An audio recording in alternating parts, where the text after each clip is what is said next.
In the years following the Great War, the map of Europe was deeply fractured. Nations were struggling to rebuild, and the search for common ground was largely confined to fragile treaties and the complex laws of the new League of Nations. Football was growing fast, but it was trapped. The only international stage was the Olympic Games, which enforced a strict amateur-only policy.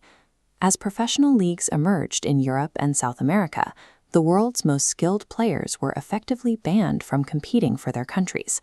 FIFA President Jules Rimet saw an opportunity to bridge this gap. He proposed a global championship that would be open to every player, regardless of their professional status. To Rimet, football wasn't just a sport. It was a way to foster international unity outside of the Olympic framework. But the vision faced immediate pushback. Organizing a truly global tournament in the 1920s meant overcoming the onset of the Great Depression and the massive logistical hurdle of moving teams across oceans. Most observers dismissed the idea as a financial and practical impossibility. When Uruguay was selected to host the first World Cup in 1930, the distance proved too great for most. For European nations, participation meant a costly 3-week voyage by steamship. 2 months before kickoff, not a single European country had pledged to attend. Rimet had to intervene personally. He convinced 4 European squads to board the Conte Verde for the long trip across the Atlantic. Fearing the trophy itself might be lost or delayed, Rimet packed the gold-plated statuette into his own suitcase and carried it to Montevideo himself. Despite the small field of 13 teams, the experiment was an undeniable success. Over 93,000 people packed the newly built Estadio Centenario to watch the final. Uruguay's victory proved that a standalone football world championship could generate massive local interest. While the tournament gained momentum through the 1930s, the outbreak of the Second World War brought everything to a halt. The 1942 and 1946 games were canceled as the nations of the world focused their resources on a much more violent global contest. After 12 years of silence, the tournament faced a difficult path forward. How did this fragile 13-team experiment survive the 1940s to become the most watched event on the planet? The turning point came in 1954.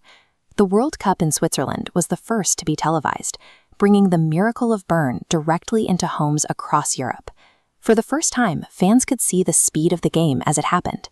Broadcast visibility turned regional stars into the world's first athletic celebrities. By the time a 17-year-old Pelé arrived in 1958, the camera was ready to export his skill to a global audience, making him a household name across every continent. But as the audience grew, so did the national pressure. By 1966, matches were no longer just games. They were high-visibility tests of national prestige. Tens of millions of people were now watching every foul and every goal in real time. That visibility made the tournament a target. Just before the 1966 kickoff, the trophy was stolen while on display in London. It was eventually found by a dog named Pickles, who discovered the golden statuette wrapped in newspaper in a South London garden. The physical nature of the game was also changing. Televised matches in the 1960s were becoming increasingly violent, and referees struggled to maintain order. In 1970, FIFA introduced yellow and red cards to provide a clear visual system of discipline that both players and television viewers could immediately understand. By the 1970s, the original trophy was retired after Brazil won their 3rd title. FIFA commissioned this, a new solid gold replacement designed to represent the modern era of the sport. In just 2 decades, the tournament had transformed from a physical contest between neighbors into a globally synchronized media event. As football's popularity exploded across Africa and Asia, the old format hit a wall. With only 16 slots, many emerging nations were effectively locked out. FIFA needed a way to accommodate a truly global field. In 1982, the tournament expanded to 24 teams. This allowed for greater representation from Africa and Asia, but it created a new problem. The bracket no longer divided evenly. This forced FIFA into a complex system of secondary group stages. Teams that survived the first round were thrown into new groups of 3, creating a confusing path that was difficult for fans and broadcasters to follow. The solution arrived in 1998 with the 32-team format. It was a mathematical return to balance. 8 groups of 4, with the top 2 advancing to a clear, single-elimination knockout stage.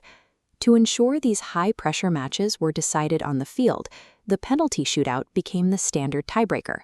It provided a definitive, televised end to matches that couldn't be settled in extra time. This shift to a symmetrical bracket provided the structural foundation necessary to double the size of the field while maintaining a clear, logical path to the final. The 32-team era ended the traditional European and South American monopoly. It gave emerging nations a consistent platform to compete at the highest level, proving that the game's talent was now distributed globally. We saw this shift with Cameroon's historic run in 1990. Roger Mella's goals didn't just win matches.